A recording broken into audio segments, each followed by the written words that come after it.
This is gonna be cool.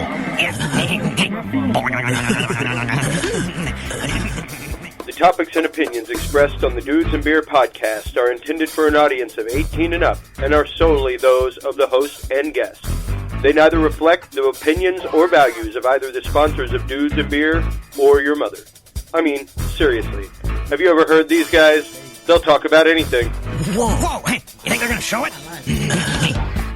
They'll probably just blur it out. Whoa, check it out, Beavis.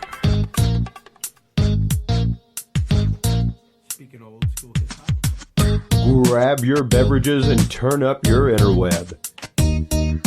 Solving the world's problems 12 ounces at a time. It's Dudes and Beer.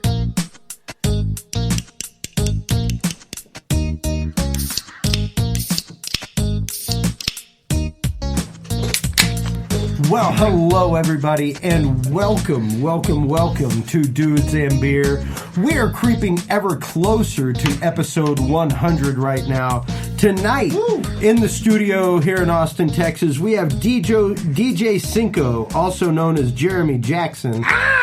Straight up out of Austin, Texas. He's going to be spinning some beats for us, talking about what he's all about, how he found the life of DJing, how he came to live his life through his passion. We're totally on this kick now about people living their life via their passions and doing what they're supposed to be doing in life. You know, it's so great. From what I understand, Jeremy does that. He does, and he does it very well. I've been listening to his stuff over the last week on SoundCloud, and I mean, Summer of Giovanni is an absolute amazing track. Thank you. It is phenomenal. And whenever we come back, we're going to get into some of DJ Cynco's music. We're going to get into some of his upcoming shows. He's going to spin a little bit for us right after this message from our sponsor.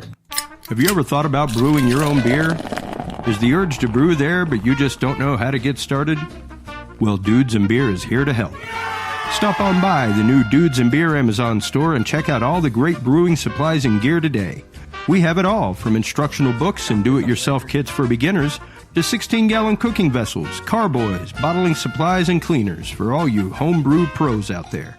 Everything you need to brew your favorite beverages, even distilling equipment. So stop on by the official Dudes and Beer store today and get your hand on the greatest new brewing essentials. Simply visit dudesandbeer.com and click the Dudes and Beer store tab. Once again, that website is dudesandbeer.com and click the Dudes and Beer store tab today. Happy brewing, everybody. And until next time, drink responsibly. Commercial for you. That's right. And we are back, folks. We are back. Make sure to visit the Dudes and Beer store. Make sure to visit dudesandbeer.com. Visit the iTunes store, the Google Play store. Download our app. You will actually be able to communicate with us live on air via the app, as well as ask questions to the hosts and guests. Yeah. And carry on conversations amongst yourselves. So it's a great way to be able Look to for interact that little with bubble the show. down at the end of the That's app right. there. Yeah, and yeah. You can chat with us. Down in the episode, you'll see a tiny little thought bubble, and that's where you let us know what you think. So, as we get into this, tell us a little bit about yourself, Jeremy. Where do you come from? Are you an Austin local? Did you migrate here? So many people do. What's your personal story to begin with? Well, my personal story is I've always been a musician. You know, I started at age 9 in church, which I hated. Nice. You know, I was You're just honest. like, there's something wrong with this institution. But religion aside, you know, not trying to get religious or political or anything like that. Oh, we can do that on another Any episode. which way you want to go. Sure. You know, the music was absolutely great. They've got some very accomplished musicians in the religious field and things like that. And that was the only thing that, you know, kept me going. And I started playing classical piano from ages 9 all the way until my early 20s. Then I picked up the guitar. My dad started teaching me how to play. And then I started in a lot of different bands. Really? You know. But yeah, Nice. I played the ukulele and the mandolin, the harmonica. A lot of string instruments. Yeah, a lot of string instruments, and just, you know, it started from banging on pots to that. And, you know, that's just all I was good at. I mean, face it, guys, I don't know if the listeners can see this, but these wrists aren't going to be playing professional football Eventually anytime they will. soon. Yeah. So that's really where I started, and I moved. I got really into the DJ scene in Dallas, and it's all EDM there. EDM is flourishing there. Here it's that you've got one niche market here in Austin for EDM cats, and it's okay.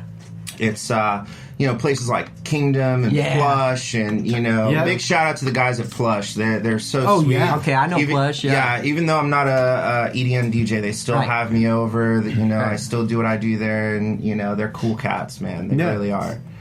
I didn't really know that there was like a line between the two or two different ones. You know what I mean? Like absolutely. I didn't know there was a difference.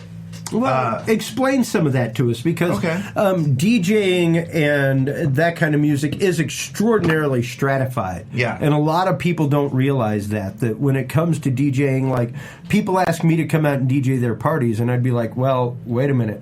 What are you looking for? Like, are you looking for somebody to just come and BPM some music together and keep something rolling? Because I can do that all night. But if you want someone with your skills to come out, scratch, itch, do all the crazy fader stuff, that is not my gig. And everybody considers it the same thing, and it's really not. No, and you're right. And there's a big misconception about, and first let me put this big misconception to rest, that DJs aren't musicians. Like I've gotten tons and tons of flack from very good friends, like, oh, you just push buttons and you just play records and things like that. And there's timing, there's key signatures, there's there's tempos and beats you have to maintain, and if you're not doing that, that's basic music theory right there. It's basic music theory. And straight up, Juilliard now offers classes in scribble mixing. And, it is a form of notation now. Like, it is an accepted form of music in this day and age. And a lot of people really don't realize that, unfortunately. Because, you're straight up playing, 64th notes on a fader. Oh, yeah. And it's one thing to play 64th notes with your hand, but it's another thing to make a physical object move in a 64th note or a 32nd or even a 16th note format, to be able to make the fader and to be able to beat match your stuff to where you're mixing between the two on beat like that is extraordinarily hard. Absolutely. And people take classes on it. I progressed a little quickly, more rapidly, solely because of my musical background. I was doing stuff that most guys, they practice for a while, and it just started coming to me naturally, just because I had true passion for it. And, I started following the Godfathers, like, DJ Craze, DJ Qbert, somebody a little bit more recent, DJ Shifty. Sure. These guys are multiple DMC championship holders. And, nice. Getting back, I think I digress a little bit. Getting back to, what we're talking about, the difference between, the EDM guys and the controllerists, and it all really stemmed from here. It came from the basic, right? Right, it came from the basic, and the big difference is and I'm not taking away from anybody who is a controllerist or a producer, or but the difference is between a turntablist is we're doing everything on the fly. We're cutting, we're chopping, and we're sampling on the fly, versus a producer who's in the studio right here. And that's where their talents are. That's where they're being creative and their talents are shining, and they're doing a few things, such as putting filters. What you're doing is like real organic, right? It is. But I'm not taking away from the producers that are doing huge shows, and they're spending hours on Ableton, hours on Pro Tools, and creating these things. That's just where that branch off of DJing has gone, and it's beautiful because and it's interesting that you bring up EDM and everything else, because I mean, being 41 and especially being from the Dallas area, or not being from, but going to college in the Dallas area in the mid 90s, I was definitely high into the rave scene there. Oh, yeah. And there was a huge rave scene. Did you go to Meltdown? Oh, God, yeah. Oh, yeah. There we go. On the revs. All right. On the revs. I had invites from Plano all the time for that kind of stuff. And it was, yeah, that's really where... I think I was at Meltdown. I think I was. That's that's normally how it works. I got there. And I don't remember leaving. You don't remember a lot of Meltdown? Yes, exactly. Yes, I don't remember back in those days. And, it's interesting, though, because growing up in the 80s and seeing not necessarily the birth of hip-hop, but seeing the mainstream birth of hip-hop. Because, if you're talking about a lot of people like, Professor Griff, people like that, they started way before the mainstream actually hit. And it's one of those... Before the mainstream hit, huh?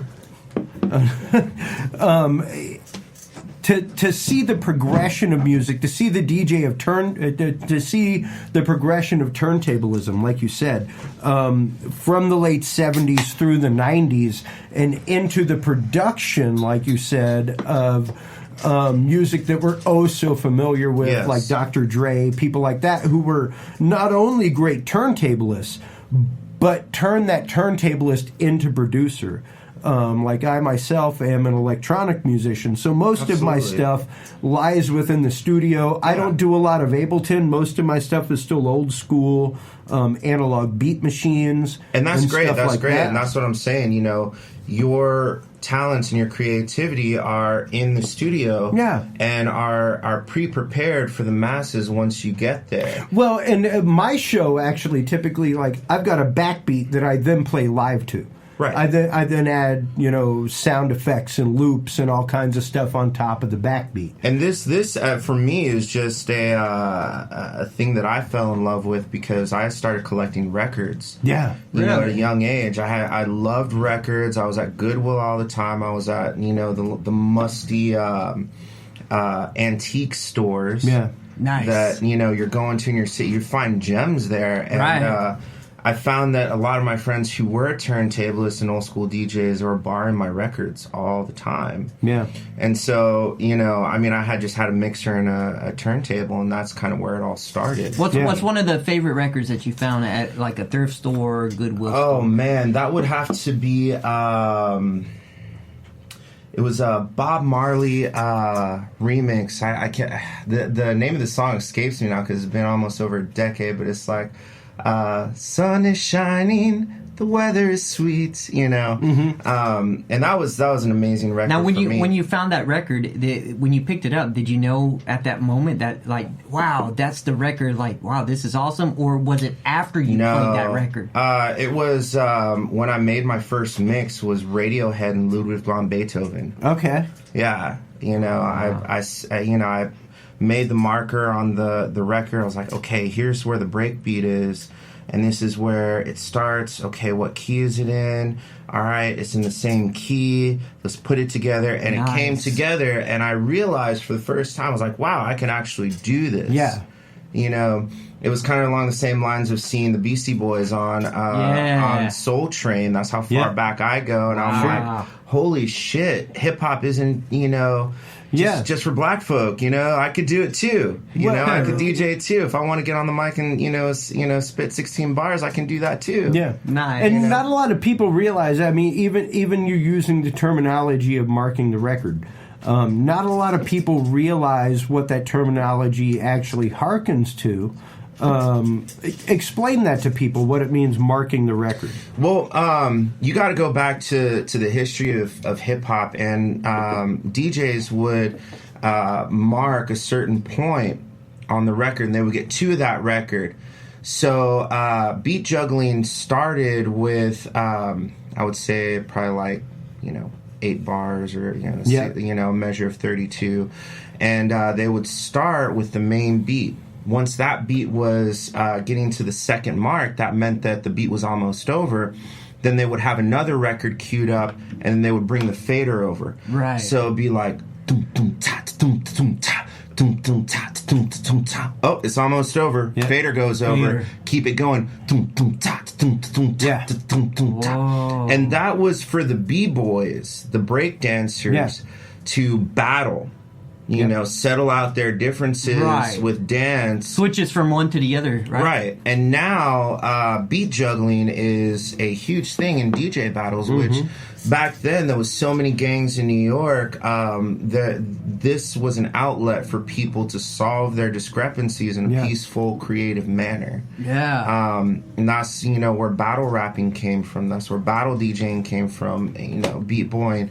And to me, that is hip-hop as a whole. That is, you know, the hip-hop culture. You know, and that's what I fell in love with. It was great. And but with that said, I'm not one or the other. You know, that's my big disclaimer for my whole career, is that I just don't do hip hop. You know, like I said, I can get in with the EDM guys, spin some EDM stuff. I remember I was doing an event, and this lady was like, "Honey child, I know you're doing the things that, you know, the kids like, but, you know, I'm just an East Texas girl.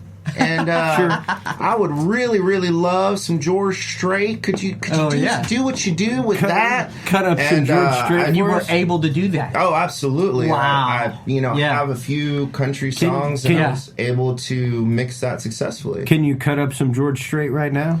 I probably could. It would take me a couple of minutes, but we could put a hip hop beat under some George Strait and see where it goes. That's what I'm saying. Well, and that's just it. Like there is literally, and it blew my wife's mind not too long ago. I was doing an audio cut for her. For her show. She does a show every month at the new movement called The Neighborhood here in town, and they were doing a I guess their intro video was very much a Little Shop of Horrors theme.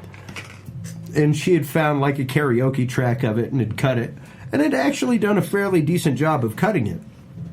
And I was like, the problem is you're ending on the 3 and going into the chorus.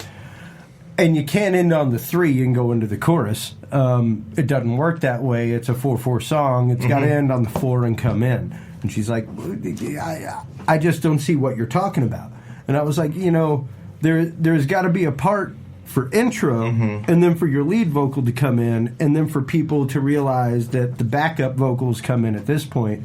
And that's where the 4/1 is. That's where that switchover is. And they, you know, for her to find that and locate that in the drum beat was hard for her. And it took me about 15 minutes. And she was like, "Oh my God, you're exactly right." Like once she heard it, she realized that there was literally that one beat missing that would be the cue for the music to go on. Oh yeah. And it's hard to recognize that. It's hard to get into that. It's hard to, especially on the fly, be on the 1s and 4s, and be on the exact beat. Where did you come across the talent to do that? Because it truly is a talent. It's a skill set.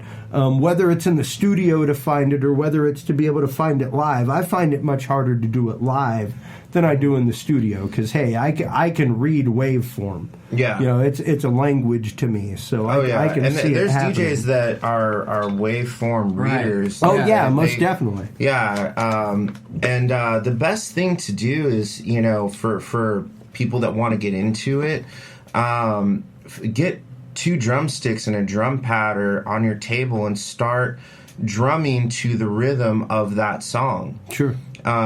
You know, find piano, start learning how to play piano, start learning how to play guitar, start banging 2 fucking pans together on rhythm. And that translates over. And it's interesting that you say that, because so many people ask me over the years how I learned to play acoustic guitar, and I was like, well, I was self-taught. I had the volition to sit down for 1 hour a day every day and learn a chord. Yeah. And if it took me an hour to learn a chord, fine. And if it took me an hour the next day to learn to switch between G and D, fine. And I think what, you know, we're talking about now is kind of that drive to stay consistent with whatever instrument you're doing. And my best advice to people is to find your heroes. You know, my heroes were Rob Swift and DJ Craze and DJ Cuber, definitely DJ Cuber, Shifty. Dude, huge. You know, those guys are my heroes, and I actually sought them out. I went to and took off work for a couple of hours to go and get my record signed by DJ Shifty, and then go see DJ Craze at a Q&A and that. Yeah. Those things right there, watch their videos and try to emulate what they do. Right. Sure. Those are things that keep you motivated constantly, because it's hard to stay motivated. Especially as adults, kids, even as kids, they want to be cool, they want to get the girlfriend, they want to, That's why I started playing music at the ripe age of 24. To get the girls. At the ripe young age of 24, that's exactly why I started. Yeah. And there's a very intuitiveness about it, I believe. Also, especially from the perspective and way that you go about it, like you're saying the difference from like EDM and stuff, that's produced in a studio, whatnot. But when you're like live and stuff like that, I mean, an artist of you're artistic, and it's almost intuitive. That you have this thing inside of you to be able to know these things and be able to do it like on the fly, like live, Yeah, and a lot of that comes with experience. Sure. And I'm definitely going to say selflessness. You were there to entertain. Yeah. You're there to entertain your crowd. I'm so glad to hear you say that as a DJ, as an audio engineer, because so many times I saw the self-indulgent DJ. Right. And that's what I built my career off of, people being confident enough to come up to me and say, hey, it's my birthday, I love this song, or can you mix up some George Strait? What's so funny, I was at a club and some woman wanted she yelled in the crowd George Strait for hours. So it was a busy 6th Street club, and you know what, as I pretty much took out the bass, overlaid his vocals. You knew what to do, hip-hop basically. Track, and I played it, and she was like, it wasn't exactly what I wanted, but thank you so much, and it made her night. Exactly. You at least made the effort. And people get into semantics like I'm an EDM DJ, I'm a hip hop DJ, I'm a this DJ, I'm a that DJ. I only do analog vinyl, I only do time coded vinyl, I only do this or I only do that. What I've tried to and what I saw DJing on downtown for so many years is there's all these guys that are stuck on that. Yeah. And if you're versatile, if you say, yeah, man, I can get in there with you at Plush, or yeah, man, I can get in there with you, on Dirty, and just do grimy hip hop all night, and it gives you that versatility, and people want to book you more. And that's what I would say to any up and coming DJ is don't pigeonhole yourself into one thing. Don't limit yourself by genre. Exactly. Yeah. Just because you're, have this, idea of grandeur. Yeah. About this one thing that you're going to go to EEC and you're going to do all this stuff. Well, and that to me, I've said it numerous times in my Talking Sound podcast, more than anything here. That to me is the definition between artist and musician. Yeah. And prime example, Steven is what I do. He is an artist. He's an artist. I do. He writes his music. He does his music. I'm an artist. I write my music. I do my music. Yeah. There's 30 hours of my music on the internet, and none of it's for sale. Feel free to go listen to it. I want you to go listen to it. Yeah. You're going to make music regardless.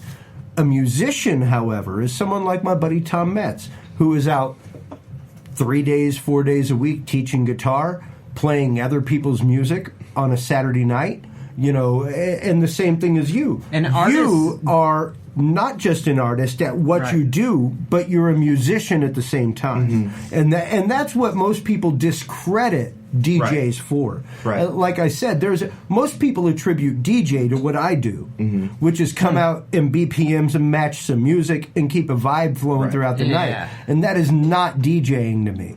And I think that there's a industry animosity towards bands versus DJs, because we get these huge crowds because we're playing seamlessly throughout the night without pause. Yeah, songs that they want to hear. Yeah. And even though a live band is beautiful and great and enjoyable, they have to stop. Oh, I challenge you with that. And I've seen. I've seen some good bands that are just, they go in from one thing into another. Like, Linkin Park is one of my favorite bands. They have DJ influences, they have producer influences, and they will go through a set seamlessly. Yeah. But day and day, every band, the average band on 6th Street. Yes. Yeah, the average Is band. what I'm referring to. Exactly. To get my wording right, we'll have to, stop and say, all right, man, you want to play that one song, the ballad. Yeah. All right, let's do it. Okay, 1, 2, 3, 4. Yeah. And so that gives the crowd downtime to disconnect from It them. does. Yes. It does. Any downtime, any silence, right? It's a disconnect. I mean, people lose that interest. 2 minutes is like 2 hours. Sometimes 2 seconds. Even now, absolutely. I do corporate AV, and frequently at corporate AV we'll have like a remembrance video. And I've got quite the catalog of royalty-free music in my computer, so it's like, hey, if you got a remembrance video and you need some like soft music underneath, I can get that rolling. And quite frequently, they'll be like, oh, no, we don't want any music. And I'm like, the problem is your video is 1.5 minutes, and there's no music. It's pretty boring. Hold your breath for 30 seconds. And see how interminably long 30 seconds is. It's brutal. That's the same thing with, and I did a whole episode of Talking Sound, Silence is Death. And I literally showed an Austin band that was setting up for 45 minutes of their hour-long set. And it's like, dude, like and you could see from the back of the room, like half the crowd leave. Yeah. Before they were even set up. Oh, yeah. And it's the same thing. Silence is death in the DJ world. If you're not keeping the beat moving, if you're not keeping it going, if you're not flipping it every once in a while and going from 85 to 120, you're not going to get... You got to keep that attention change going. And I would say for any, young DJ that's wanting to break into it, practice at home as much as possible and get as tight as you can. Listen to drummers and do drum exercises. Those are the key to stay on tempo. And then when you feel like you're ready and your equipment is solid, because that's another thing that you have to learn. You have to have solid equipment that you know that's not going to break down on you. Start doing house parties. Start DJing for your friends. Start DJing at your school. Absolutely. That's where it starts. It's the training wheels. It's the training wheels and really testing the waters. Now, for and somebody dipping your that's toes. wanting to do like DJ and stuff like that, would you recommend like you're saying, like I guess starting out like kind of watching the drum thing you were saying? Like, I would get go to Goodwill, get a bunch of records and try to mix them together and see how the inner workings of what they work is. These electronic DJs, I'm not taking anything away from them, but you were mentioning the organic sound about it. Right. There's nothing more organic than an LP record. Yeah. Nice. That crackle, And that warm sound. It's physically proven consistently. And that will show you by science where your music theory is at. Yeah. When the beat falls off, oh man, it must not be in the same key signature. Right. Well, what is the same and that's key what makes a signature? good What is DJ a key to know that. Yeah. well, and I think that actually brings us to a prime moment for the first mix of the evening. Yeah. To get an idea Sure. of what you're talking about, real beat matching, to be able to mix things together and find things that go together, meld together, and actually form a comprehensive composition on the fly. So go ahead and lay down track 1 for us here. Yeah. Hold on one second. Is there a name for this one? This is just a mix I put together All for right. you guys. It's called Badass Number 1. Because we're badass. So since we're talking about old school hip hop, All right. we'll get it going like this. Cool. DJ Cynco in the mix.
we don't believe you, cause we the people are still here in the rear, yo, we don't need you. You ain't a killing off good young nigga move. When we get hungry, we eat the same fucking food. The ramen noodle, the simple voodoo, it's so maniacal, reliable to pull a juju. The irony is that this bad bitch in my lap, she don't tell me she make money, she don't study that. She gon' give it to me, ain't gon' tell me none of that. She gon' take the brain away, the place she sit on that.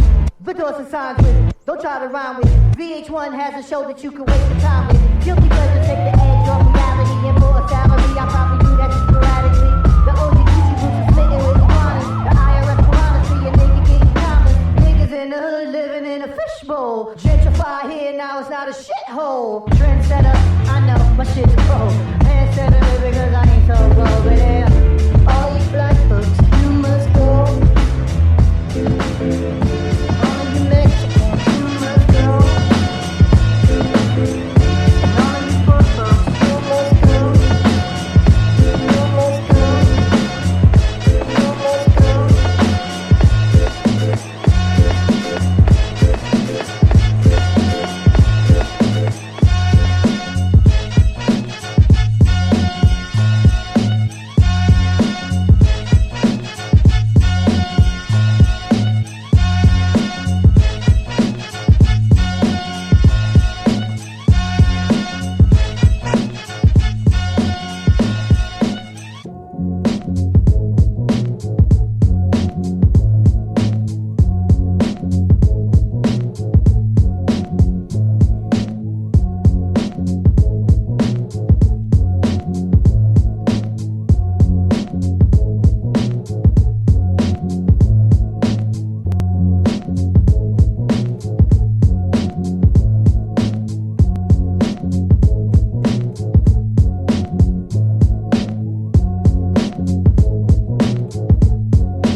You know you like it, but it drives you insane. You know you like it, but you're scared of the shame.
Keep going, don't you stop.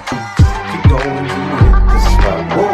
I'll take you to the candy shop. Yeah. One more taste of what I got. I'll have you spending all you got. Come on. Keep going till you hit the spot. Whoa. You can have it your way.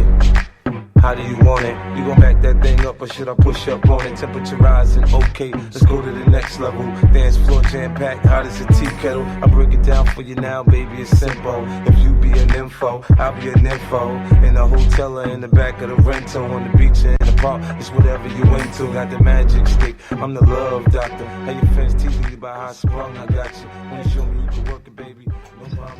That is some pretty sick skills, I gotta say. Thanks, man. Mad props. That is incredible. I have worked with DJs for years and years and years. And to hear somebody actually spinning some shit on the fly, that was sick. The way it's supposed to be spun. Explain to us a little bit about your process, because you literally have 3 pieces of gear plugged in here. Yeah, but, not much. And not even necessarily your gear chain or things like that, but your process as a musician. How do you come about actually producing a track like that? Really, it's just mixing and mashing. You as a DJ, right on. As a DJ, you're basically creating a musical collage. Yeah, you're taking like drum kits and samples and things that are in a song. Like we have this guy right here. Sure, go for it. Go for it. Yeah. So we got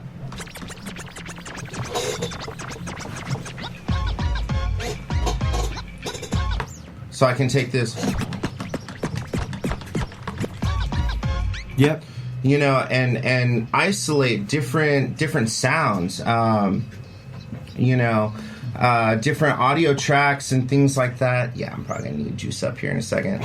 I'm talking about my computer. Yeah. Just FYI. Yeah. The computer. Just FYI. It's like, I didn't even realize that. I mean, is this guy like the bodybuilder? The Like, I wish. the juicing up happens pre-broadcast here, folks. Or are you Arnold or are you Lou Ferrigno? Yeah. Always Lou Ferrigno. Always. I mean, I wish, but simple stuff like taking a. Well, and it's interesting to me coming from the world of 2 turntables and a mixer. And a microphone. And a microphone. I've never heard that one. Yeah. I like to throw the corny shit out. I did not know a lot of people who use the microphone with 2 turntables. Except for unless you were actually cutting beats, unless you were actually a DMC. I got something for DJ Cynco. Check this out. Go for it. That's one of my favorite records behind you. Turn around. Oh, okay. Yeah. Is it a scratch record or? I don't want it scratched. I don't know what. You should totally scratch on that and see what you can do. It's some sick ass. That would actually be an record's kind of rare, but I love the shit. That would actually be an interesting on-air challenge. You play whatever you can without. Yeah, sure. Yeah. If you're up to it, it's some the pretty dope beats are hip-hop sick, stuff. and it's like when hip hop was raw, Yeah, absolutely. I love MC Sway. But I mean, not a lot of people realize the fact that right now you've got a tractor disc on your turntable. So explain to some people what the whole tractor system is about and what it does. Basically, it's a control vinyl that picks up data that's pressed onto the record instead of music. That gets picked up by the needle, translated into the RCAs to the mixer that feeds it to the computer. So basically, it's a real record. Yeah, it's a real record. It's made of wax. It's basically a dummy record of whatever you're digitally playing. Exactly. So you can put that record on and not really scratch it, right? Is that what you mean? You could put that record on and play it, and you would hear nothing but control signal. Yeah, you would hear white noise. Go ahead and give us a sample. White noise. Wow, that is what you hear. Yeah. So, no, like for me, that's a little slice of heaven. That's the right. gamma. And That's the gamma rays from the universe on the UA. now, that is literally what's called the control track, and it's the same thing as in film. A lot of different places at pretty much the same time. Yeah. Oh. Interesting. Yeah, so that control track on the record is literally picking up everything that he's doing over here and adjusting it live through the program to what he's doing. Sick. So it's pretty wild, and it's pretty, like, I remember when Tractor came out and when this stuff first started happening in the early 2000s, things like that. You know, it was really up around the mid 2000s when it really took root. But it changed the face of DJing. Like, people really no did. longer had to bring their racks of records to do old school DJing. Because, sure, there were a bunch of people doing EDM, things like that, with beat machines, that kind of stuff. But there weren't a whole lot of people who still had the mastery of turntable mixing. And to me, turntable mixing is something that it's literally a science. You gotta know beyond just the BPM of your song. You have to have a spatial recognition of what's going on what's turning on your vinyl. Like he said, back in the day, you had two turntables and a mixer, and you had a mirror image of each track, and there was literally a piece of tape that you put across the vinyl that was like, this is the end of the track, and as it approaches that, I flip it over, and this one's playing the open track, and that one's looping back around to the tape. You know, and that's what literally created the quote-unquote tape loop as far as vinyl went. Of course, there was the tape loop in the studio years before with actual analog tape, where an engineer like myself would splice the tape together to create. And just recently, I was listening to "Love in an Elevator" by Aerosmith. Nice, I like Aerosmith. I know you do. You're a huge Smith fan, and I'm a huge Smith fan. The old Indian woman. I love them. Yeah. And that's what me and my dad call Steven Tyler. Yeah. He really does. Literally, though, listening to Love in the Elevator as many times as I had never heard the studio edit inside of there where it cuts from drum beat to vocal. And, once I heard it today, it was like, that is very obviously a studio cut that happened on tape that took them to beat and brought them onto that point. And that's something that you're literally doing live every time you do this. And let's go to a little bit of history of, how, the inception of hip-hop was. And the cross-platform. And that's what I love is cross-platform. That's why, you heard some hip-hop here, you heard some EDM here, and it is that cross-platform. And one of the first people to do that was Aerosmith, Run DMC. Exactly, yeah. And nobody had heard, a rock singer on a hip-hop beat. And nobody had heard a hip-hop beat on a traditional rock song. Exactly. And quite honestly, that's one of those things that's interesting because I'll admit it, I live my rule of life by baseball. You get 3 strikes. And there have been 2 times that DMC from Run DMC was supposed to be on my Talking Sound podcast. Yeah, that's true. And both times, he ended up being really busy and wasn't able to call in and be on the show. And I totally understand that. The first time I didn't make it on the show. Exactly. Oh, seriously? And, Okay. I didn't realize that. I was busy with another date. That date fell through, and then life happens. It life really happens. does. It really DJs does. are busy. I DJ probably, I would say about... I would probably say about 150 days out of the year. Nice. That's beautiful. That's beautiful. Your job. I mean, that's amazing. And let's get into a little bit of that real quick before we get into the next cut from you. How did you get to that point? Because it didn't start at that point. At some point, you were delivering pizza. Or you were like grooming dogs or something. Man, I wish I could. Why'd you have to pick pizza? I'm grooming just joking. dogs. I'm just saying, we all. I don't know. That would be kind of a fun job. For me, like, the go-to was always, I could always go be a prep cook. No matter what, I could always go friggin' prepare food. The flexibility. Worse has happened to that computer. I've always had the straight gig where it's like, I could go out and do this, make my bills, and do my mixing on the side. Right. And it wasn't until I moved to Austin and really moved into the corporate realm that it became, and before that it had become, this is what I do full time. That's 3/4 of the reason I married my wife, was because she understood my passion. Yeah. And she understood me as a person, and that's so hard to find. But actually on that note, let me just say to people who really want to pursue their passions is having a partner that is just as passionate as you are about what you're passionate about, and understands where you're coming from and supports you enough is the name of the game. And, guys, girls, if your significant other does not support you in what you're doing, think about that hard. That's part of you. Yeah, it is. So they're essentially, they're loving you for you. So if they're not loving every part of you, then it's not a good relationship. You gotta have that. High five on that. You gotta have that. So, unfortunately, I was with a girl, and I actually quit DJing for a year, and it was the worst. I quit decision of my life. I quit writing lyric music for about 3 years, and now it is. I can make electronic music all day long. For me to sit down and write chords to lyric is like pulling teeth. Right. It's a muscular reflex that over 4 years I lost because somebody did not support me in that. Right, yeah. Right. Should we give a shout out to my husband sitting on the couch? Yeah, way shout out to Brian. Yes, sir. Thank you for being here. Yeah. Brian Connolly in the background. Who utterly supports all the craziness of dudes and beer. Yeah, he's the beer guy. He hands everybody the beer.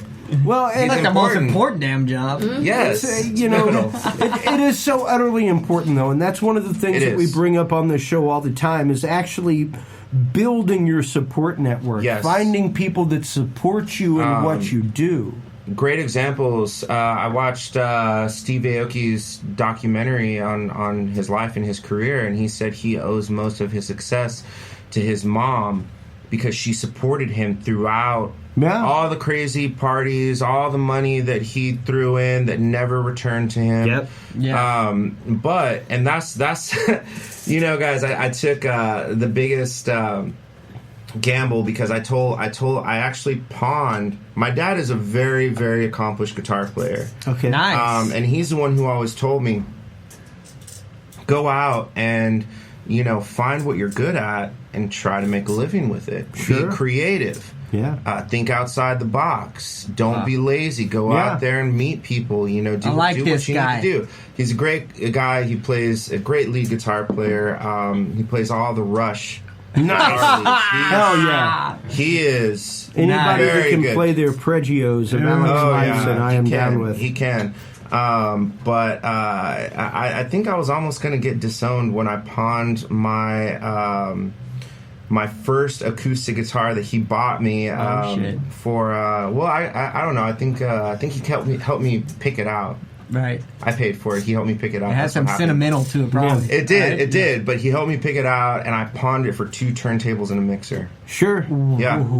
Because, I thought to myself throughout everything, this is going to pay off somehow. Yeah. I don't know how, but I feel it. It's going to pay off. Yeah. Well, and it's something that you personally had a calling to. Right. Somehow. Exactly. Like, that's where the pull was drawing you. Well, probably maybe to his dad, it seemed like maybe his dad had that hope and stuff like, oh, maybe he's going to be the badass guitar player I never was, And then he is. Yeah, but he is. No, yeah, it's like, you need to get back on your piano. That's your instrument. You know how parents are. They're like, they have that expectation. Oh, he's going to do this because, maybe I didn't do it, but he's going to do it or some other. The thing about it is, like, my dad has always been so supportive.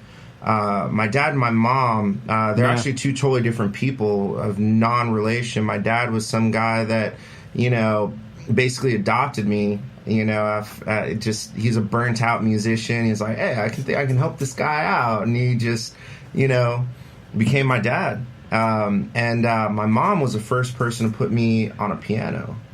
So my parents were always a huge support of me doing this, and my dad always says that I've gone even farther than he could have gone. Right. And I owe a lot of my success to him. Yeah. Nice. Of being that support, That's huge. Being the person that I'm like, this promoter screwing me on this contract. What do I do? Yeah. This person's screwing me on this deal. What do I do? Well, and quite honestly, that's something that I advise people to in this industry all the time. Find somebody older and wiser. Find a mentor. I literally just had a situation personally. I haven't dealt with it yet. But I called a good friend of mine who hired me onto some gigs, things like that, and has gotten me into this beautiful circle of work. And called him for personal advice on what to do. Because at some point you really do need that sounding board. You do need somebody that has the years of experience over you to kind of see how to approach a situation. Like, one of the topics I did on Talking Sound about a year ago was how do you deal with past due gig payments? I remember. I love those.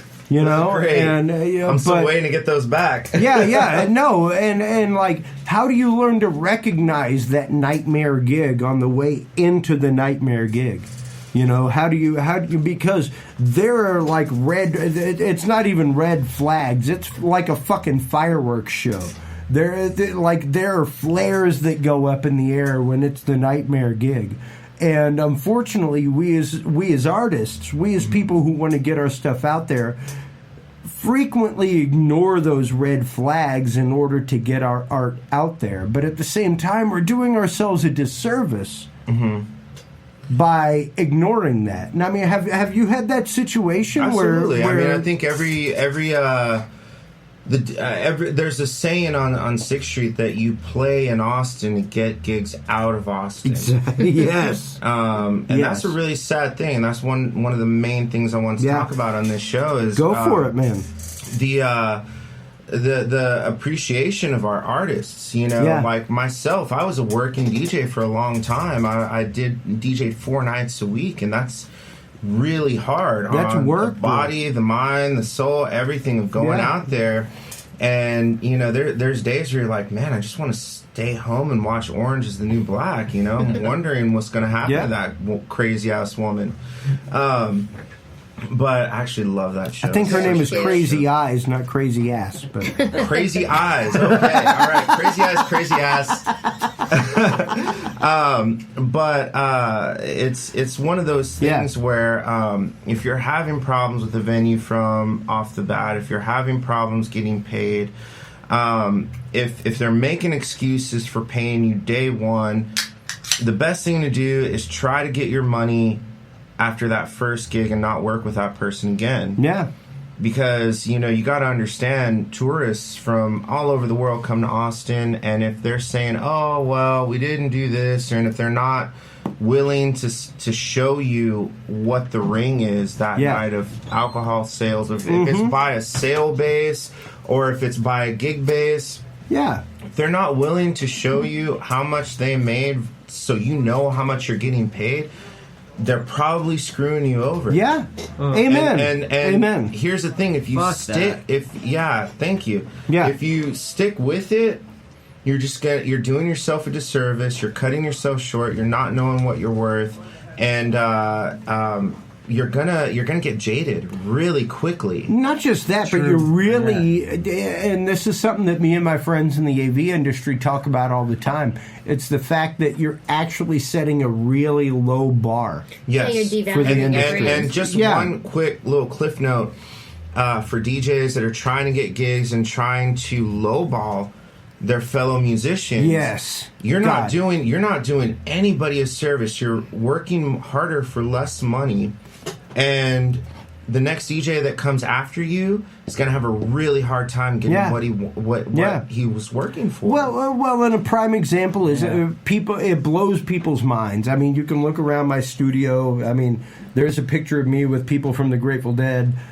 stuff like that. I spent probably a good quarter of my life entrenched in rock and roll. Yeah. You found your heroes and that inspired you. I have a South by gig that happens every other year.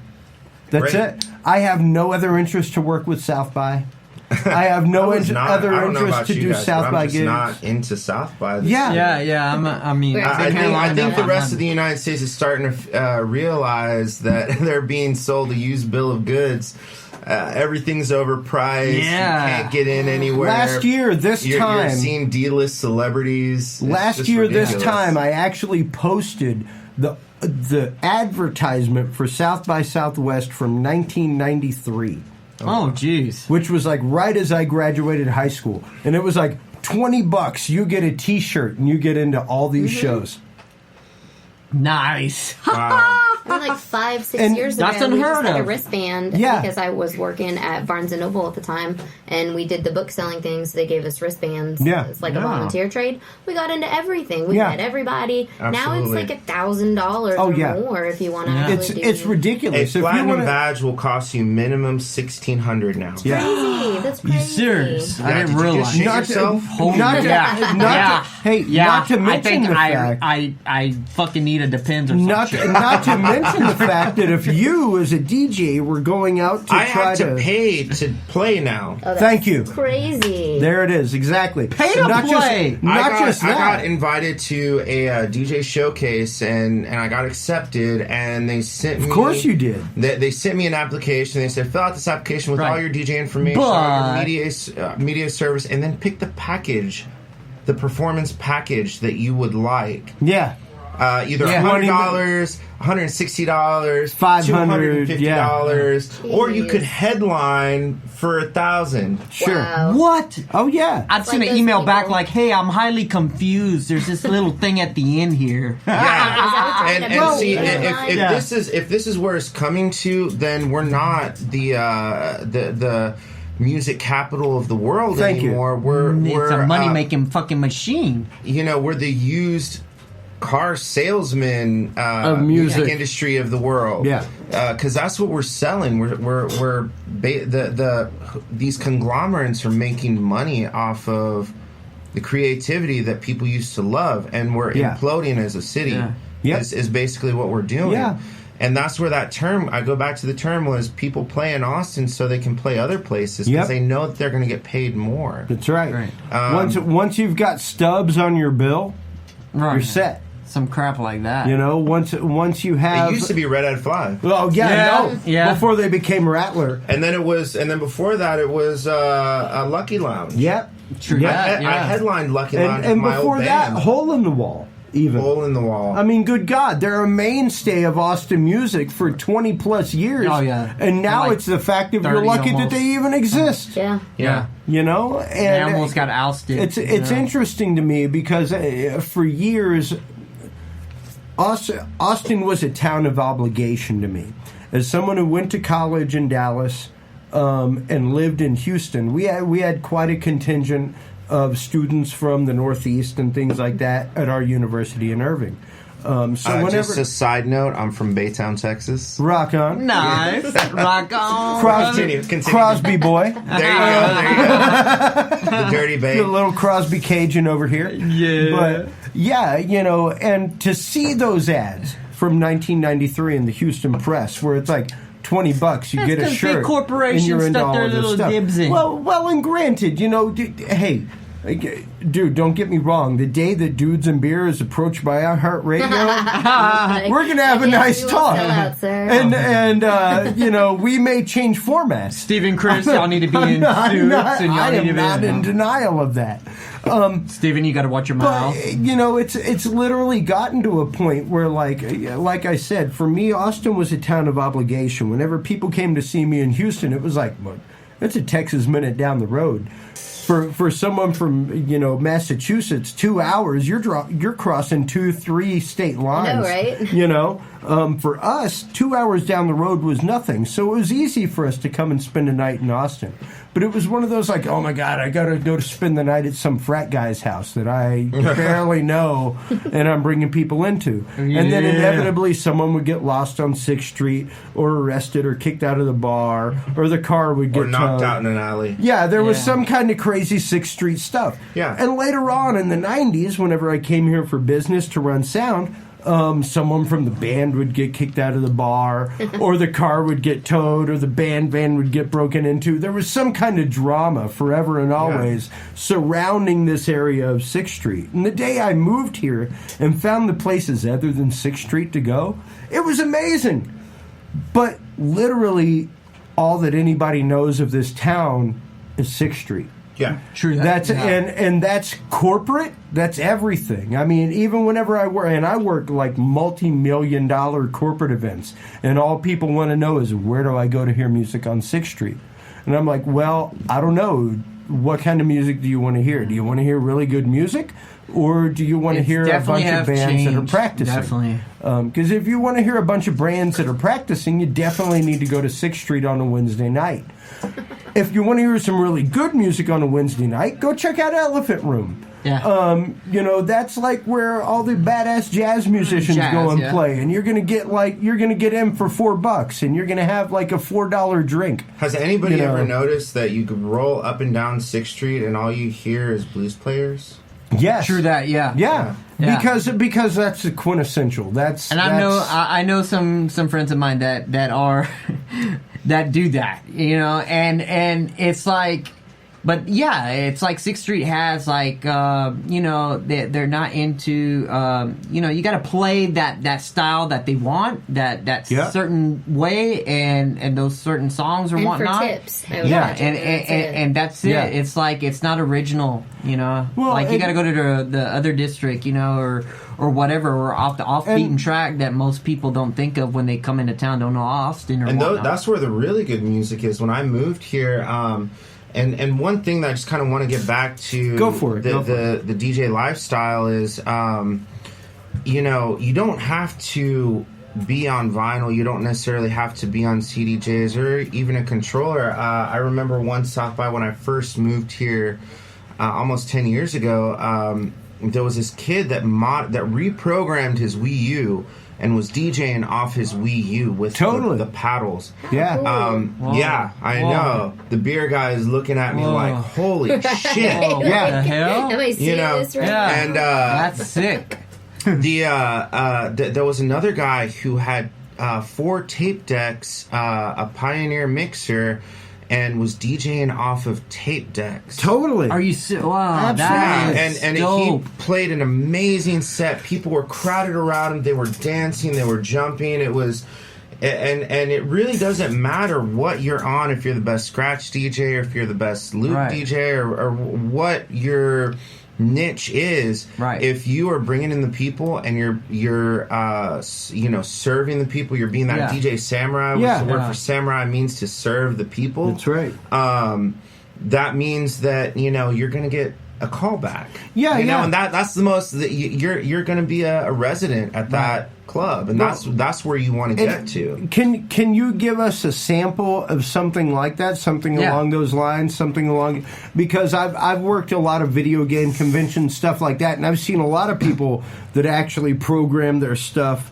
on old school Game Boy Colors, stuff like that. There's a huge rage in the nerdcore scene right now with that kind of stuff and beat matching and doing the whole 8-bit if you're DJ scene. If you're into the nerdcore rapping or the nerdcore DJing and things like that, I mean, I've had some old roommates that were big into cosplay, and they made me a costume, and all of a sudden, apparently I looked exactly like this character, and all of a sudden, like all these little like wannabe Asian schoolgirls were crowded around me. I was like, holy shit, I think I'm going to like this. This is all right. All right. I don't think I'm going to get this up. But, it really doesn't matter what your platform is. If you're giving your fan base or your niche or, just the general populace what they want, in my opinion, you're a good DJ, and you're eventually probably going to get gigs because you are versatile. No, that's just it. The most frequently asked question I get is, what kind of DJ are you? And my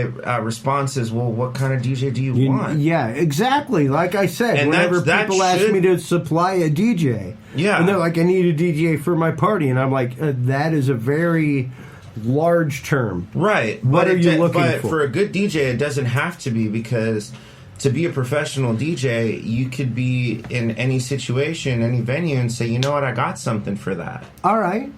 To be a true lover of music and to be truly versatile, and that's kind of how I've made my career, and being versatile. Can you throw down a classic rock mix for us?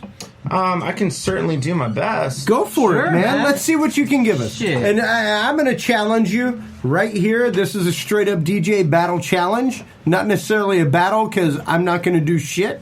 No, you ain't doing shit. But I'm going to challenge you, and I'm going to take you out of your realm a little bit. Kind of that, hey, I'd like to hear some... I'd like to hear some George Strait put up against a beat. Oh my God! Let's go with some classic rock, something that somebody would want to hear at a corporate party, but put up against a beat like DJ Cynco would play it. Okay, yeah, for sure. If you just give me a second, go for it, man. Something, I'll put something together real quick. Yeah, most definitely. And I mean, to me, like I said, DJing is an art form on all levels. A true DJ, someone, and this is for anybody booking a party, booking a show, anything like that. This is what you're looking for, guys. You're looking for someone along the lines of DJ Cynco. You're not looking for someone that can just beat match some 80s music and keep something going. iPhone in. You're yeah, exactly. And believe me, I have a DJ deck that was 2 CD decks and had an iPod dock, because whenever people were like, hey, I have this song, can you play it? I'm like, yeah, give me your iPod. Boom. But that's not at all what he's doing. And let's give a listen and see what he's going to give to us here real quick.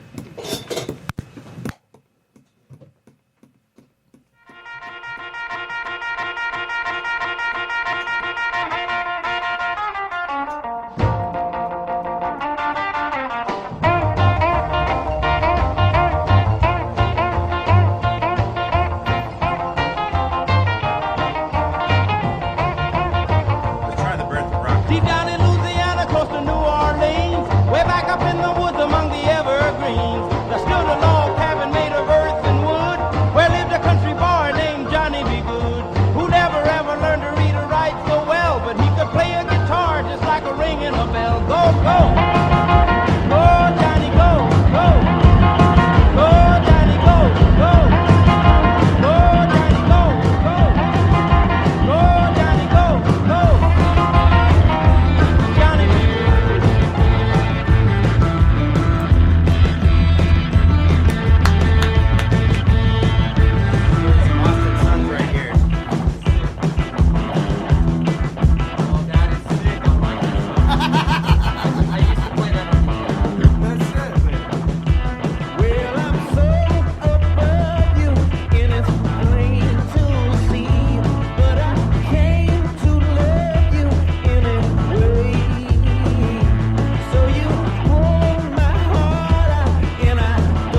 That's skills, man.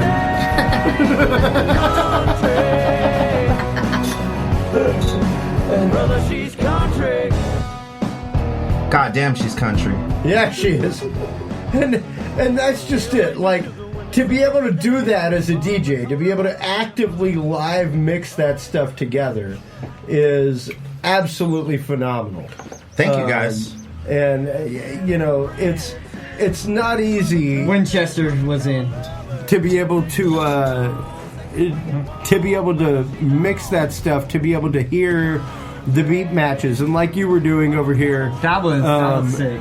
Physically tapping your tap tempo to be able to get things to beat match precisely, stuff like that. To be able to bring the BPMs in at the right level and then speed it back up to normal. It takes an entire level of mental control to do that. Can you do my MC sway, or does that require scratching the actual record? I don't know anything about like scratching records. I mean, you got to understand that actually takes some preparation. When you're doing like traditional LP vinyl. Yeah. Because you have to determine what the BPM is, you have to determine what the key is, you have to do all that, and then you have to find the corresponding song that will go with it. Yeah. True that. Yeah. So, but since you're an artist, could I put you to the test? If it doesn't scratch my record, is there a possibility you can play that and go by your intuitive and find something? I can do my best. If you don't scratch the record, I'd love to hear that. That would be dope as shit. I think you would. I'm down for it. I think you would, because you like old hip hop. It's fucking. I love holding. It's fucking. Put it on, you won't regret it. I guarantee it. Hey man, it sounds like fun. If I'm able to do it, cool. If I'm not, you know what? Hey, it's it fun doesn't anyway. matter. It doesn't, Number one, you've proved your salt to be able to mix its country with what you were just mixing. It is country, and to be able to cover the panoply of music that you just covered in one mix, is number one. Awesome. Pretty incredible. Thank you guys. Thank you guys. I'm glad you enjoyed it. You guys were part of it. Thank you. Well, hey, cheers to you guys. Absolutely. That was awesome. Cheers to you guys. Yeah. You guys were all a part of it. And when people come up, I'm not trying to toot my own horn, but one thing I learned from my dad was he taught me the humility of playing for your crowd, playing what they want, and appreciating what they want. People come up to me and, oh my gosh, okay, I gotta tell you guys a story. Go ahead. I was a concert pianist for a long time, hair practically down to my ass. And Beethoven was like my dude. Jerry Lee Lewis was my guy. Because they were like the rockers of the piano world. Yeah. And married a 13-year-old cousin. I don't think I married my cousin, but only in Texas. Only in Texas. That's what ended his career. I think they got married in Texarkana, something like that, some county here in Texas. This girl came up to me after a performance. Everything was soft and melodic, and everybody was like, nice. "Oh, we're chilling, we're." And then I go, and everybody's like, "Whoa!" And this young girl comes up to me, and she's like, "Oh my God, you were so great! Oh my gosh!" And I got, I have long hair now, and I got to do the flip now, and I flip my hair, and I'm like, yeah, I know. And I tell this story. She's not your wife now, is she? No. God, no. I'm lucky that this poor girl didn't punch me in the face for how arrogant I was. Really? And it taught me humility. It taught me to appreciate my crowd, and that they're as much of a part of what I'm doing as I am. Yeah. They're the other 50%. If that 50% wasn't there, then I would just be at home doing this in my room. And playing with myself, essentially. Yeah. I might go blind. Who knows? Yeah. Well, and I mean, I can honestly say, as an audio engineer, I had that blessing early on because I actually worked with jam bands most of the time. So the difference between I either worked with jam bands or bands that were meticulously precise. They did cover music, and they did cover music incredibly well. In other words, he didn't work with me. Well, it was the fact that it was old shit. It was literally the fact of they were either doing AC/DC exactly the way it was, and I needed to be able to dial in the delays exactly the way they were in that part of the song when it came up, which was a challenge for me as an engineer. Or I was working with jam bands where, sure, we were playing the same song every night, but that song could be 6 minutes one night, 24 minutes the next. And being able to recognize that vibe between the stage and the crowd and myself, and when to make things happen, but also being able to recognize the synergy that was happening on stage between musicians, and realize when that change was happening. It's all about synergy, you know. As a DJ, that's a huge part of it. Like, you've got to be able to read your crowd. You've got to be able to catch that synergy and know when things are building and when to lift them up, when to bring them down. Do you do that anytime? Oh God, that's. I would say that is what I spent my most time learning as a DJ, of what people want, what is appropriate, what is inappropriate. I saw it with you guys, I fed off of you guys just now. Yeah. Wow, that's amazing. And, saw what you guys were feeling, what you weren't, when to bring you down, when to bring you back up again. And I think for a club DJ, as for any performer across the board, that is something that you need to learn. Yeah. And that's what goes, you got to understand it. It does a complete revolution of being selfless, because it's not about the music that you like, essentially. Sure. It's about what other people like and what you can do to be creative with that music. Yeah.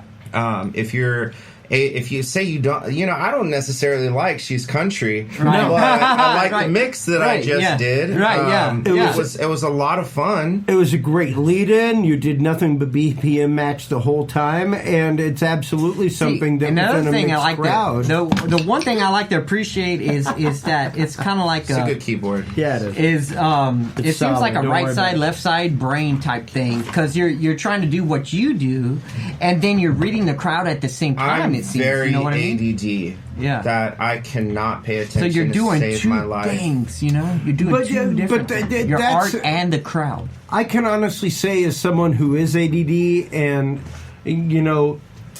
that is what makes my engineering. And it's literally the fact of. Everybody's got a bottle opener. Yeah, great. It's the fact of. As an engineer, I can hear not only everything individually happening on the stage, but I can hear everything as a whole. Yeah. And so I can see the forest and the trees, and being able to do that. Oh, that's a great analogy. Even as a beat mixer, someone who brings that together. And moving forward with what you said, you can see the forest and the trees, but you can also see the rock that you're standing on. Exactly. Because there's a certain amount of self. Let's face it, musicians, we have a little bit of an ego. You got to. There's got to be the swagger. We all do. That's what throws the style. That's what throws the confidence, and that's what brings people in. But I think that there's a balance between that ego and to, notice that you're a servant of your crowd. You're a servant to the people that are there, and you're there to do a job which is going to make you successful. That's right. And I've met a lot, and one thing that I want to kind of go back to is finding a mentor, finding people that you respect, finding, keeping your heroes present. Yeah. I have been so blessed and so lucky to be brought under the wing of people like DJ Protege was huge for me. I remember DJ Protege. Yeah. He's still doing his thing. He's still, I keep in contact with him. Our careers have gone elsewhere, but he's the one. I was the kid, coming up to his DJ booth on his off nights, going, "Hey man, what kind of mixer should I get? Hey man, how did you do that?" You were the bug in the ear, right? I was, and I would suggest anybody who is looking to break into anything, find some people who are already in the scene, find some people who are already well versed, and the mentors that we were talking about earlier, to kind of latch onto a little bit until you can go on your own. Also, there's Abe the Assassin. I worked at his bar. Oh wow, that he DJ'd at. And then guys like DJ Tetsuo. He's been around town for a long time. He's probably one of the most well-versed DJs I've seen because he DJs hard rock. Yeah. Really? Yeah. And metal. And, he was a resident DJ at Dirty Dog for a long time. That's and that in and of itself is some sincere beat matching. Absolutely. Because you're talking I just went and saw my baby's heartbeat for, I don't know, the upteenth time today. And he's a healthy 120. It's a good dance beat. That is a great dance beat. He was an EDM producer. But hey, 120 and above.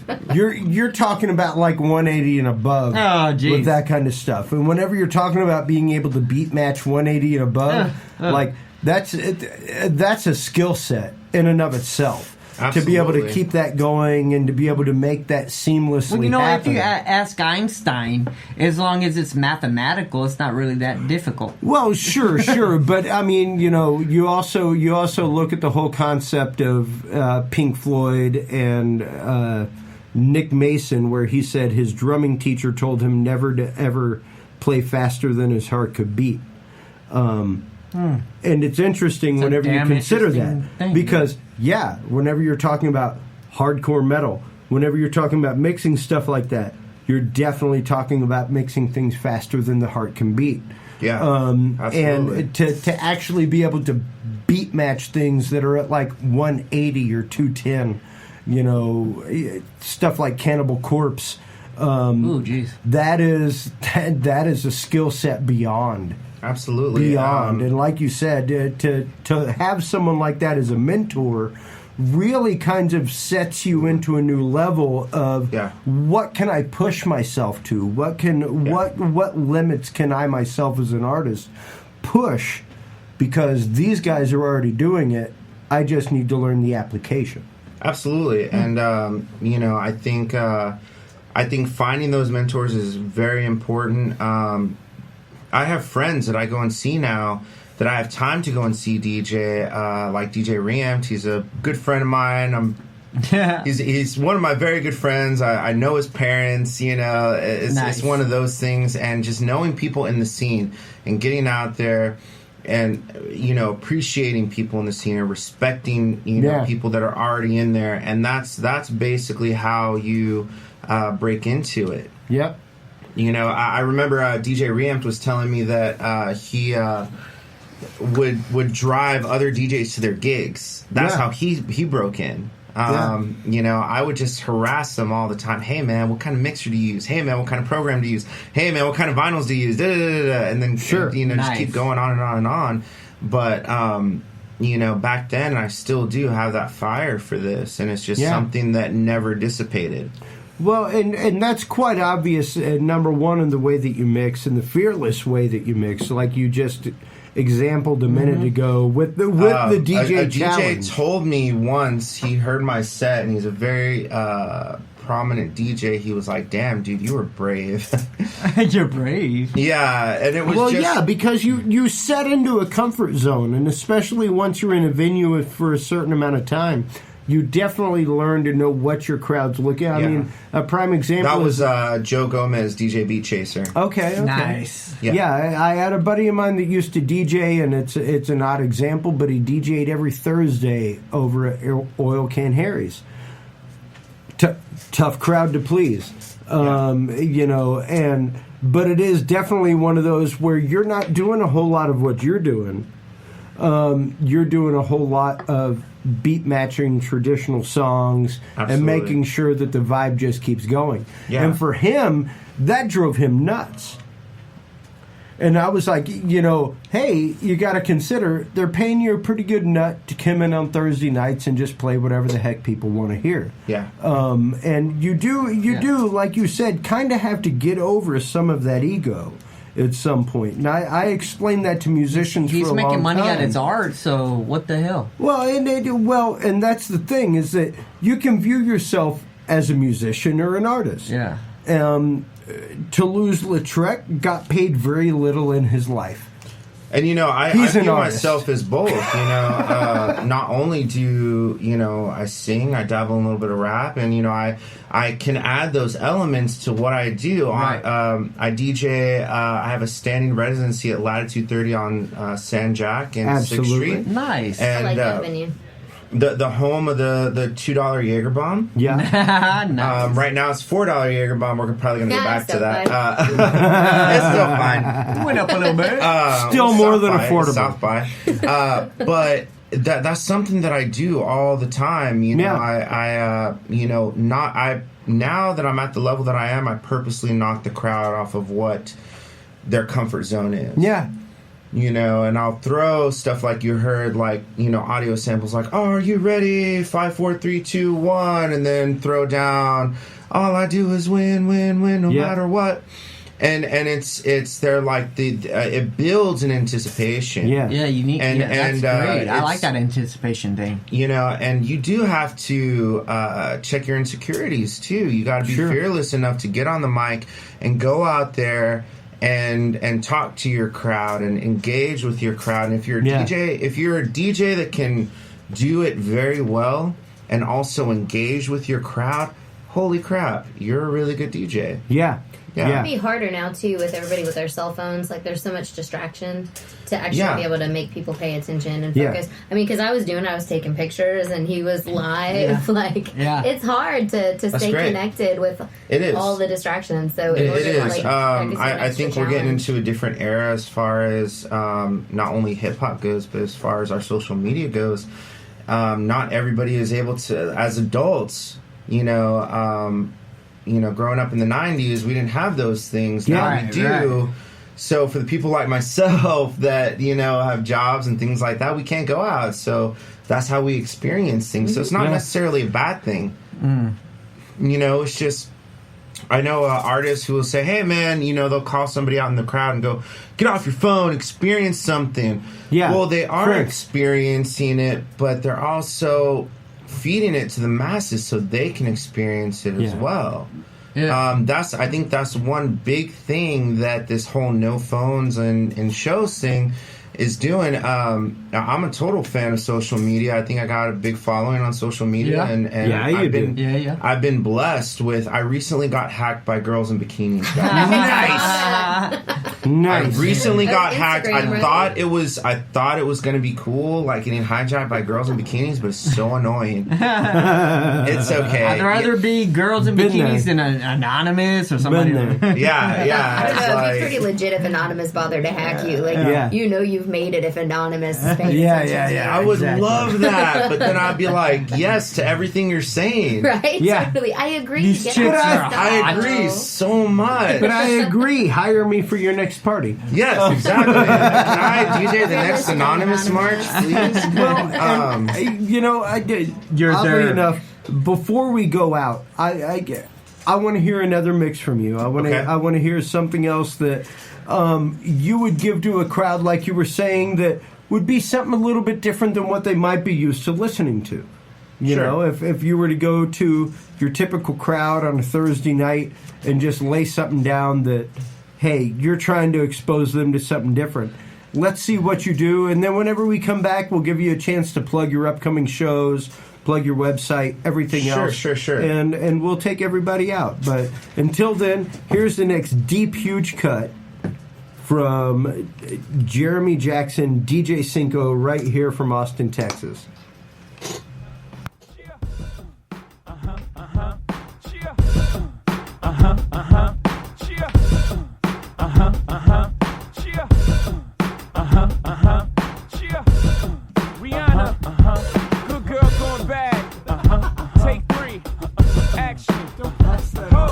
No clouds in my stones. Let it rain. I hide the plane in the bank, coming down like a Dow Jones. When the clouds come, we gone. We Rockefeller, we fly higher than weather, and cheap vibes are better. You know me.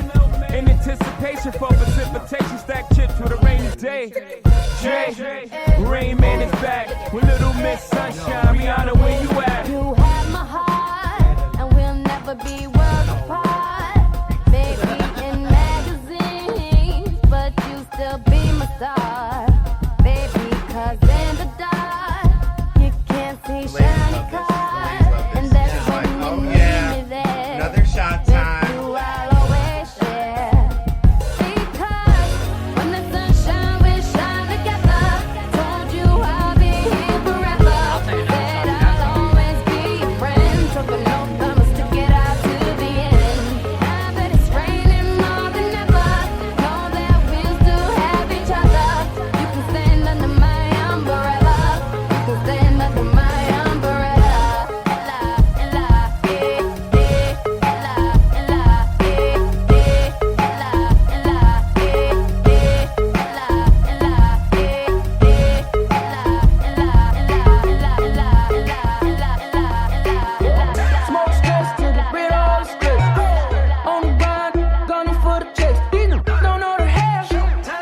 grita lento el corazón. Y en un silencio tu mirada dice 1000 palabras. La noche en la que te suplico que no salga el sol. Bailando, bailando, bailando, bailando. Tu cuerpo y el mío llenando el vacío, subiendo y bajando, subiendo y bajando. Bailando, bailando, bailando, bailando. Ese fuego por dentro me va enloqueciendo, me va saturando. Con tu física y tu química, también tu anatomía, la cerveza y el tequila y tu boca con la mía. Ya no puedo más, ya no puedo más, ya no puedo más, ya no puedo más. Con esta melodía, tu color, tu fantasía, con tu filosofía, mi cabeza está vacía. Ya no puedo más, ya no puedo más, ya no puedo más, ya no puedo más. Yo quiero estar contigo, vivir contigo, bailar contigo, beber contigo una noche loca. Ay, besar tu boca. Yo quiero estar contigo, vivir contigo, bailar contigo, beber contigo una noche loca. Con tremenda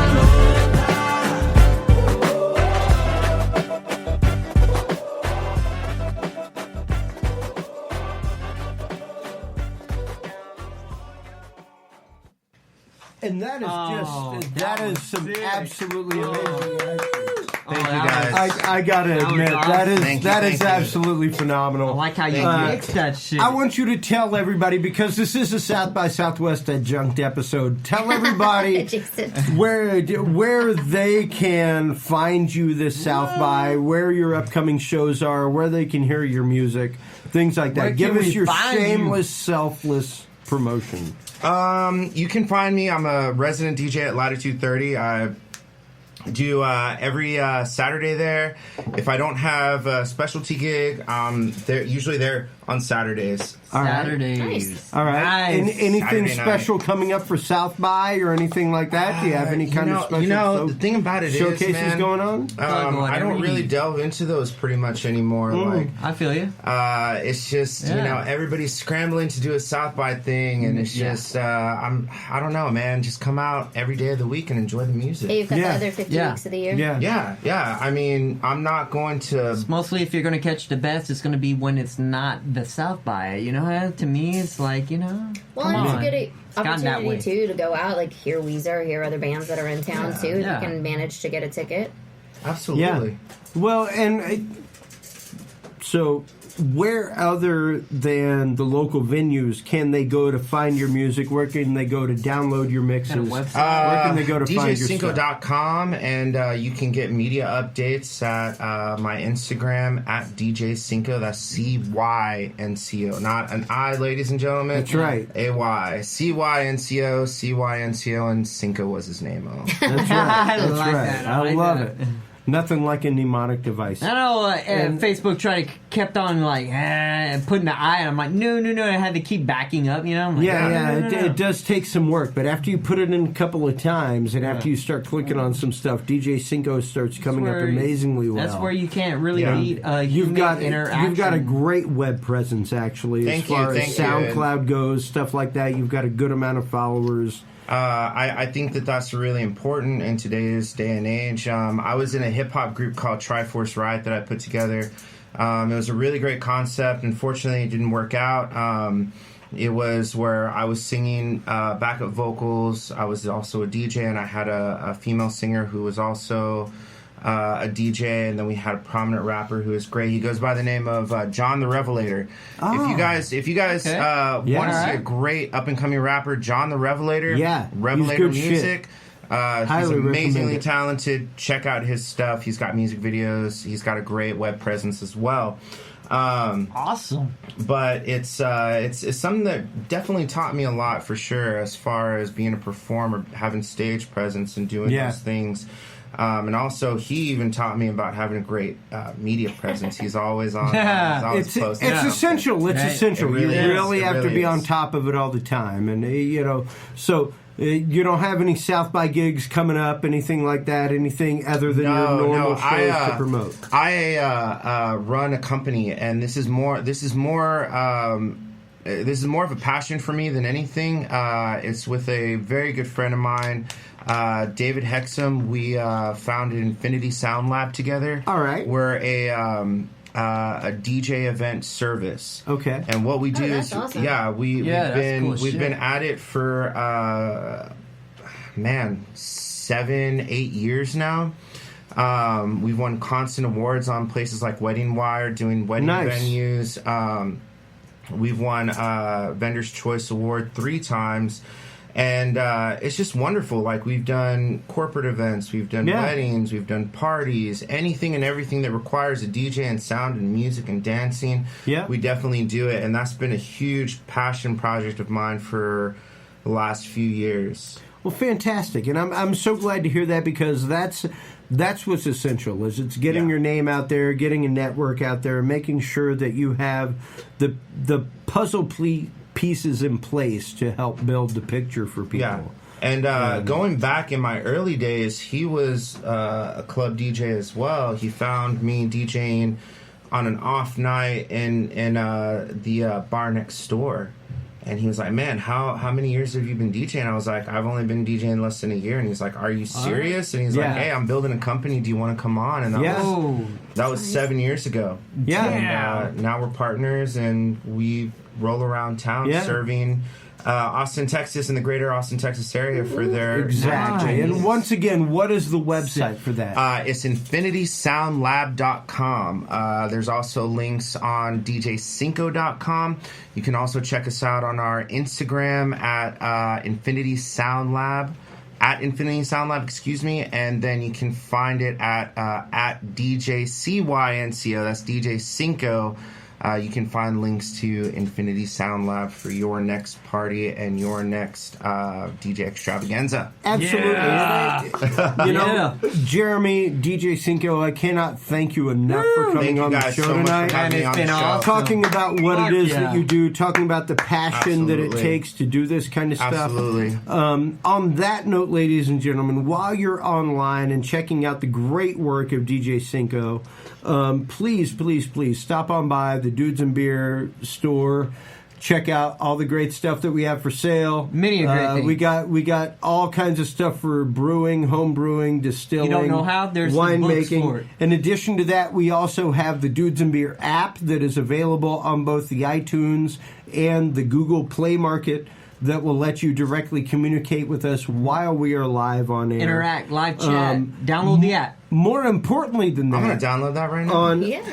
You well should. I had people texting me all during the show, but I wasn't really checking my phone. Do we have any questions that people might want to hear before we go? No, it was mostly like, I just turned this up at my house. I'm totally dancing along right now. So awesome. Sweet. That's what it's about. All my tiny dancers out there. That's right.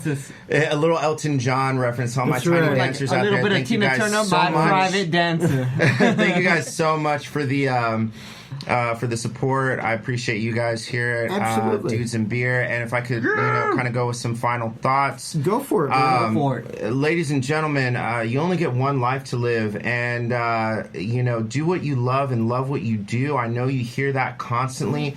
But have the creativity to go out there and make it a reality. That's right. Don't just sit there at home thinking, oh, man, I could have been, a sculptor, an artist, and things like that. There's people out there that do find ways to do this, and I'm one living example of somebody who, before I ran into the audio video career that I am in now, DJing brought me there. Yeah.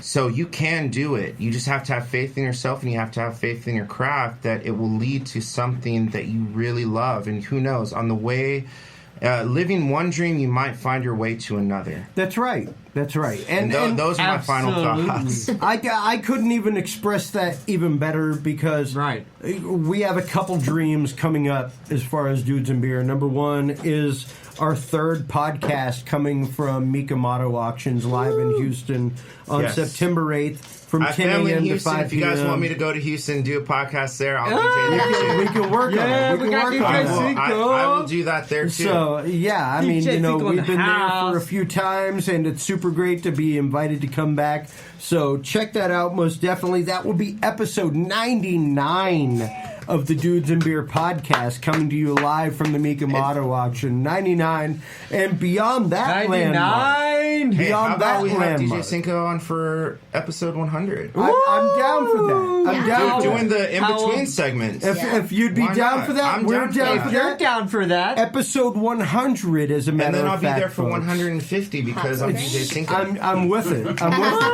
Anything that ends in a 5, he's in for. Absolutely. So any episode divisible by 5, we may very well have DJ Cynco on. We now have a resident DJ. And big props to Julie Connolly sitting across the table from us for hooking things Julie. up. Thank you. With not only DJ Cynco and Chris Don't wake Oglesby, up but with for 10 all the years stuff you've been behind you. doing.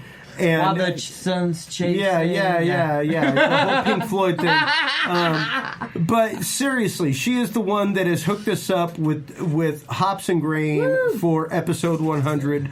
Stay tuned for that, folks. Please come out to Hops and Grain. Absolutely. We have one for you all. April 11th. DJ Cynco will be there. Tuesday, April 11th. We will be live there from 7 p.m. to 10 p.m. It's going to be a huge extravaganza. It's going to be a great rager. It's going to be fantastic. We now have 2 DJs. Prizes, DJs, entertainment, interviews with the brewer. I will do a DJ genre battle.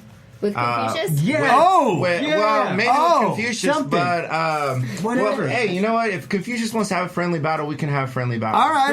I'm down with that. I'll throw it to him. Because I bet he'd be down with it. So, Confucius, I am hereby on the air. He's throwing it down, bro. I'm in a friendly way. I'm calling you out, sir. Gauntlet is thrown down. Gauntlet is thrown down to those damn comic book guys. Confucius, I'm waiting to hear from you, man. Confucius Jones of McGregor. hashtag the breaks on 989 KUTX. That is the DJ that was just officially Our challenged. president says this is huge. That's right. So Trump says this is huge. once again, it's bigly huge. It's bigly huge. On that note, DJ Cynco, thank you so much once again for coming in. Thank you so much for sharing what it's all about. Ladies and gentlemen, please go on, download our app, visit us online, dudesandbeer.com. Until next time, we can't thank you enough for tuning in for the last year, for tuning in for more than that. And Better be at that 100th it's going to be absolutely amazing at the 100th episode. We're going to have a great time. It's going to be fantastic. Thank you so much to everybody for tuning in always. Until next time, if you can't be good at it, be good at it. Listening to this episode of the Dudes and Beer podcast. To listen to our audio streams and chat with us live, download the official Dudes and Beer app for both Android and iDevices, available on the Google Play and iTunes markets. For more episodes, content, and information, visit us online at dudesandbeer.com. You can also find our episodes on Spreaker, SoundCloud, YouTube, Stitcher, or your favorite podcast service. Dudes and Beer is a proud member of the Revolution Digital Group family of podcasts. Thanks for listening, everybody, and until next time, drink responsibly.